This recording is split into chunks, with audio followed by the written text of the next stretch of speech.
நேயர்கள் அனைவருக்கும் அன்பான வணக்கம். இந்த தொகுப்புல ஏப்ரல் மாதத்திற்கு உண்டான பலன்களை தான் பார்க்க போறோம்.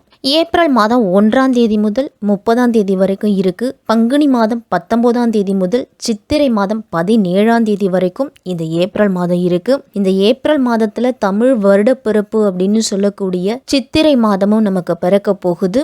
இந்த ஏப்ரல் மாதத்துல கிரகங்களோட சேர்க்கையும் கிரகங்களோட பெயர்ச்சியும் மேஷம் முதல் மீனம் வரை இருக்கக்கூடிய 12 ராசிக்காரர்களுக்கும் பல விதமான மாற்றங்களையும் தரப்போகுது. அதனால கிரகங்களோட பெயர்ச்சிலாம் எப்படி இருக்கு அப்படின்னு பார்ப்போம். புதன் பகவான் ஏப்ரல் மாதம் 2ஆம் தேதி மேஷ ராசியில அதுவும் வக்ர பயிற்சியில இருக்கிறாரு.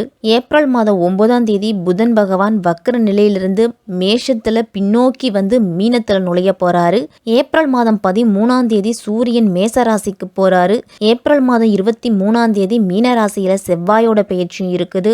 ஏப்ரல் மாதம் 24ஆம் தேதி மேசத்துல சுக்கிரனோட பயிற்சியும் இருக்குது. ஏப்ரல் மாதம் 25ஆம் தேதி மீன ராசியில புதன் பகவான் வக்ர நிவர்த்தி அடைஞ்சு நேரா பயணத்தை மேற்கொள்ளுறாரு. ராகு மீனத்திலையும், கேது கன்னியிலையும், சனி கும்பத்திலையும், குரு மேஷத்திலையும் இருக்குது. இந்த ஏப்ரல் மாதத்துல கிரகங்களோட பயிற்சியும் கிரகங்களோட மாற்றமும் இப்படிதான் இருக்குது. கும்ப ராசியில சனி செவ்வாயோட கூட்டணியும் இருக்குது. உச்சம் பெற்ற கிரகங்களால மேஷம் முதல் மீனம் வரை இருக்கக்கூடிய 12 ராசிக்காரர்களுக்கும் எப்படிப்பட்ட பலன்கள்லாம் கிடைக்கும் அப்படின்னு நம்ம விரிவாவே பார்க்க போறோம். நேர்மறை எண்ணத்தால் நிகழ்காலம் சிறக்கும் அப்படின்னு நினைக்கக்கூடியவர்கள் தான் மேஷ ராசிக்காரர்கள். உங்களுக்கு இந்த ஏப்ரல் மாதம் எப்படி இருக்கும், என்னென்ன பலன்கள்லாம் கிடைக்கும் அப்படின்னு பார்க்கலாம். மேசராசிக்காரர்களுக்கு இந்த மாதம் ஏற்றத்தாழ்வாக தான் இருக்கும். வருமானம் அதிகரிக்குமே தவிர அந்தளவு செலவுகளும் உங்களுக்கு உயரும். உங்களுக்கு நிதி சார்ந்த பிரச்சனைகள் அப்படிங்கிறது வரலாம். இந்த மாதம் உடல்நலக் குறைவு உங்களுடைய எல்லா பிரச்சனைகளுக்கும் மூல காரணமாக இருக்கும். நீங்கள் எந்த ஒரு விஷயமாக இருந்தாலும் இந்த ஏப்ரல் மாதத்தில் சரியான முடிவுகளை எடுப்பீங்க. தொழில் வளமும் உங்களுக்கு சிறப்பாக தான் இருக்கும். உத்தியோகத்திலலாம் கடின உழைப்பின் மூலம்தான் உங்களுக்கு நல்ல பலன் அப்படிங்கிறது கிடைக்கலாம். உங்களோடு யாருக்கும் வாக்குவாதம் அப்படிங்கிறது இந்த மாதத்தில் வரலாம். அதனால் சற்று கூடுதல் கவனத்தோடு இருக்கணும். காதல் விவகாரங்களுக்கெல்லாம் இந்த மாதத்தில் சற்று கடினமான நேரமாக இருக்கும். திருமண வாழ்க்கையில் இருக்கிறவங்களுக்கெல்லாம் வாழ்க்கை துணையோடு பாசத்தையும் ஒருவர் புரிஞ்சு கொள்ளும் பண்பு உங்களுக்கு அதிகரிக்கும். இந்த மாதத்தில் வெளிநாடு செல்வது உங்களுக்கு வெற்றியை வரவழைச்சு கொடுக்கும். வெளிநாட்டில் இருப்பவர்கள்லாம் நல்ல முன்னேற்றம் அடைவீங்க. குடும்ப வாழ்க்கை அப்படின்னா உங்களுக்கு ஓரளவு நிம்மதியாக இருக்கும். 10ஆம் வீட்டுக்கு அதிபதியான சனி 11ஆம் வீட்டில் இருக்கிறதன் மூலம் பணியிடத்தில் வலுவான நிலை அப்படிங்கிறது இருக்கும். உங்களுடைய மனசாட்சியின்படி கடினமாக உழைச்சி எந்த ஒரு காரியமாக இருந்தாலும் முன்னேற்றம் அடைவீங்க. முன்வைத்த கால பெண் வைக்க மாட்டீங்க மேசராசிக்காரர்கள் எல்லாருமே. அதனால் உத்தியோகத்தில் உங்களுடைய அந்தஸ்து, மதிப்பு, மரியாதை இது எல்லாமே உயரலாம். உங்களுக்கு வணிகர்கள் எல்லாருமே வெளிநாட்டு தொடர்புகளால் நல்ல ஆதாயம் அப்படிங்கிறது உண்டு. உங்களுக்கு தொழிலில் நல்ல வளர்ச்சி இருக்கும். உங்களுக்கு இந்த மாதத்தில் புதிய வாய்ப்புகள்லாம் கிடைக்கும். நல்ல நிறுவனத்திலிருந்து அழைப்புகள்லாம் வரும். உங்களுக்கு நல்ல நிறுவனத்திலிருந்து ஆர்டர்கள் எல்லாமே கிடைக்கும். நீங்கள் சரியான பாதையில் சென்று கொண்டிருக்கிறீங்க அப்படிங்கிறத இந்த மாதத்தில் அதிகம் நீங்கள் நம்புவீங்க.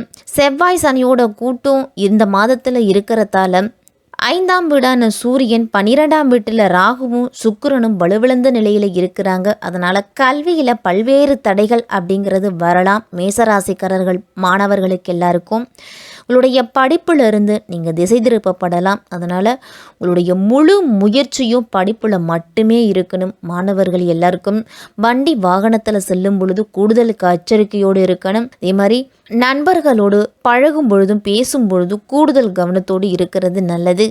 செவ்வாய் 11ஆம் வீட்டிலிருந்து உங்களுடைய 2ஆம் வீட்டை பார்க்குறாரு. அதனால் குடும்ப விவகாரங்களில் ஒரு சில கசப்பான மற்றும் வாக்குவாதங்கள்லாம் ஏற்படலாம். 2ஆம் வீட்டிற்கு அதிபதியான சுக்கிரன் மாத தொடக்கத்தில் 12ஆம் வீட்டில் ராகுவும் மற்றும் சூரியனால் சற்று பாதிக்கப்பட்டிருந்தாலும் ஏப்ரல் மாதம் 24ஆம் தேதி முதல் வீட்டுக்கு பயிற்சி ஆகிறதால குடும்ப உறுப்பினர்களிடமிருந்து உங்களுக்கு வரவேண்டிய அனைத்து விதமான ஒத்துழைப்பும் இந்த மாதத்தின் பிற்பகுதியில் கிடைக்கும். உங்களுக்கு குடும்பத்தில் சில நல்ல சந்தர்ப்பம், நல்ல சூழ்நிலைகள் எல்லாமே அமையும். 12ஆம் வீட்டு ராகுவும் சுக்கிரனும் இருக்கிறதால நெருங்கிய உறவுகளில் நெருக்கம் அப்படிங்கிறது அதிகரிக்கும். குரு பகவான் வந்து 5 மற்றும் 7ஆம் வீட்டுகளை பார்க்கறதால காதல் வாழ்க்கையிலெல்லாம் ஒரு சில கசப்பான சம்பவங்களும் நடக்கும், நல்ல சம்பவங்களும் நடக்கும். செவ்வாய் மற்றும் சனி 11ஆம் வீட்டில் அமர்ந்து 5ஆம் வீட்டை பார்க்கும் பொழுது உங்களுக்கும் காதலிக்கும் இடையில ஒரு சில சண்டை சச்சரவுகள் வர்றதுக்கு கூட வாய்ப்பு இருக்கு. செவ்வாய் வந்து ஏப்ரல் மாதம் 23ஆம் தேதி 12ஆம் வீட்டுக்குள்ள நுழையும் பொழுது உங்களுடைய பிரச்சனைகள் அனைத்துமே குறையும். ஒருவரை ஒருவர் புரிஞ்சு கொள்ளும் வாய்ப்பும் கிடைக்கும். உங்களுக்கு திருமணம் ஆகாதவர்களுக்கெல்லாம் இந்த மாதத்தில் திருமண வாய்ப்பு அப்படிங்கிறது உண்டு. உங்களுடைய சரியான வரன் அப்படிங்கிறது கிடைக்கும் இந்த மாதத்தில். மேசராசிக்காரர்களுக்கெல்லாம் இந்த மாதத்தின் ஆரம்பம் சற்று தான் இருந்தாலும் பிற்பகுதி சிறப்பாகவே இருக்கும். புதனும் குருவும் திருமண வாழ்க்கையில் நல்ல அனுநியத்தை வழங்குவாங்க. உங்களுக்கு 11ஆம் வீட்டில் செவ்வாய் சனியோட சேர்க்கை இருக்கிறதால ஒன்றுக்கு மேற்பட்ட இடத்திலிருந்து பணம் வருவதற்கான வாய்ப்புகள் எல்லாமே இருக்கு. அதனால நிதி நிலைமை அப்படிங்கிறது சிறப்பாகவே இருக்கும். செவ்வாய் வந்து 11ஆம் வீட்டில் இருக்கிறது அதிர்ஷ்டம் அப்படின்னாலும் சனியோடு இணைஞ்சிருக்கிறதால ஒரு சில பாதிப்புகள் எல்லாமே மேசராசிக்காரர்களுக்கு வரும். ஆரோக்கியத்தில் பாதகமான விளைவை அது வந்து ஏற்படுத்தலாம். சனி பகவானால முதுகு வலி, வயிற்று வலி இந்த மாதிரியான பிரச்சனைகள்லாம் வரும். சனிக்கிழமை தோறும் சனி பகவானுக்கு எல் தீபம் ஏற்றி வழிபட்டுட்டு வாங்க. மேஷராசிக்கு 12ஆம் வீட்டில் சூரியன் மாதத்தின் பிற்பகுதியில் உச்சமடைவதால் அரசு வேலை அப்படிங்கிறது மேசராசிக்காரர்களுக்கு கிடைக்கிறதுக்கு வாய்ப்பு இருக்குது. இந்த மாதம் பணப்புழக்கமும் உங்களுக்கு சிறப்பாகவே இருக்கும். வியாபாரத்தின் மூலம்லாம் நல்ல லாபம் உண்டு. செவ்வாய் பகவான் வந்து லாபஸ்தானத்தில் சனியோடு பயணம் செய்கிறாரு. ராசிக்கு 7ஆம் அதிபதியான சுக்கிரன் 12ஆம் வீட்டில் ராகுவோடு இணைஞ்சி பயணம் செய்யும் பொழுது சுக்கிரன் வந்து உச்சம் அடைகிறாரு. அதனால வீட்டுக்கு தேவையான ஆடம்பரமான பொருட்களை எல்லாத்தையும் வாங்குவீங்க. ராசிக்கு 5ஆம் வீட்டை பார்க்கும் குருவின் பார்வையால திருமணமான தம்பதியர்களுக்கெல்லாம் குழந்தை பாக்கியம் அப்படிங்கிறது இந்த மாதத்தில் கிடைக்கும். மேஷராசிக்காரர்களுக்கெல்லாம் வேலை தேடிக்கிட்டு இருக்கிறவங்களுக்கெல்லாம் நல்ல வேலை வாய்ப்பு அப்படிங்கிறது இந்த மாதத்தில் உண்டு. பெண்களுக்கெல்லாம் பதவி உயர்வு, கேட்ட இடத்துல சலுகை, கேட்ட இடத்துல இடமாறுதல் எல்லாமே உண்டு. குடும்பத்தில் இருக்கிறவர்களையும் முடிஞ்ச வரைக்கும் அனுசரித்து போங்க. உங்களுடைய உடல் ஆரோக்கியத்திலையும் கூடுதல் கவனத்தை செலுத்துறது நல்லது. எந்த ஒரு பிரச்சனையாக இருந்தாலும் மனதில் போட்டு குழப்பிக்கொள்ளாமல் தெளிவான முடிவெடுக்க பழகிக்கிறது நல்லது. இந்த மாதத்தில் ஏப்ரல் மாதம் 3ஆம் தேதியே மீனராசிக்கு சுக்கிரன் போகிறாரு. சுக்கிரனுக்கு உச்ச வீடு அப்படின்னா அது மீனராசி. அங்குள்ள புதனோடு இணைஞ்சு புத சுக்கிர யோகத்தையும் உருவாக்குறாரு. சூரியனோடு இணைகிறதால புத ஆதித்ய யோகமும் உண்டு. உங்களுக்கு இந்த மாதத்தின் முதல் பகுதி சிறப்பாகவே இருக்கும். தொட்ட காரியங்கள் எல்லாத்துலேயுமே உங்களுக்கு வெற்றி அப்படிங்கிறது கிடைக்கும்.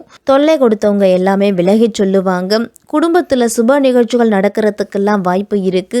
குலதெய்வ கோவிலுக்கு சென்று குலதெய்வத்துக்கு செய்ய வேண்டிய பிரார்த்தனைகளை எல்லாத்தையும் செய்து முடிச்சுட்டு வருவீங்க. வியாபாரத்தில் கூடுதல் லாபம் கிடைக்கிறதுக்கு உங்களுடைய வாக்கு வன்மையால் பல காரியங்களையும் நீங்கள் சாதித்து கொள்ளுவீங்க. தொழிலில் புதிய ஒப்பந்தங்கள்லாம் உங்களுக்கு வந்து சேரும். பொது வாழ்க்கையில் இருக்கிறவங்களுக்கெல்லாம் செல்வாக்கு அப்படிங்கிறது அதிகரிக்கலாம். உங்களுடைய செயல்பாட்டில் கூடுதல் கவனத்தை செலுத்தணும். பொருளாதார ரீதியாக இந்த மாதத்தில் சற்று கூடுதல் கவனத்தோடு இருக்கிறது நல்லது. யாரையும் நம்பி எந்த பொறுப்புகளையும் ஒப்படைக்க வேண்டாம். பெரிய முதலீடுகள் செய்யும் பொழுது திடீர் அப்படின்னு இறங்க வேண்டாம். அந்த தொழிலில் இருக்கிறவர்களோட அறிவுரையை கேட்டு அதன்படி செய்துக்குங்க. புதிய நபர்களை சந்திக்கும் வாய்ப்புகள் எல்லாமே கிடைக்கும். அதனால பொருளாதார ரீதியாக எந்த விதமான முடிவுகள் எடுக்கும் பொழுதும் சற்று முன்கூட்டியே திட்டமிட்டு செய்கிறது நல்லது. ஆரோக்கியத்தில் மேஷராசிக்காரர்கள் அனைவருமே கூடுதல் கவனத்தோடு இருக்கணும். எந்த ஒரு சிறு பிரச்சனை அப்படின்னாலும் அதற்குரிய மருத்துவரை அணுகி மருத்துவ சிகிச்சை எடுத்துக்குங்க. ஒரு சிலருக்கெல்லாம் பழைய பிரச்சனைகள் அப்படிங்கிறது மீண்டும் தலை தூக்கலாம்.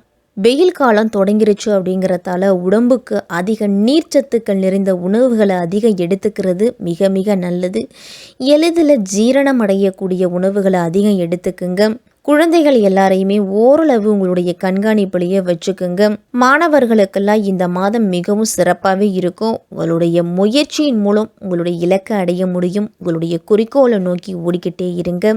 இந்த மாதம் வியாழக்கிழமை தோறும் முருகப்பெருமானுக்கு சஷ்டி அன்றோ அல்லது கார்த்திகை அன்றோ விரதம் இருந்து ஏழை எளியவர்களுக்கு உங்களால் முடிஞ்ச உதவிகளை செய்யுங்க. வாயில்லா ஜீவன்களுக்கு உணவளியுங்க. அமாவாசை நாட்களில் மேசராசிக்காரர்களுக்கு இந்த ஏப்ரல் மாதம் சிறப்பாக இருக்கக்கூடிய மாதமாக தான் இருக்கும்.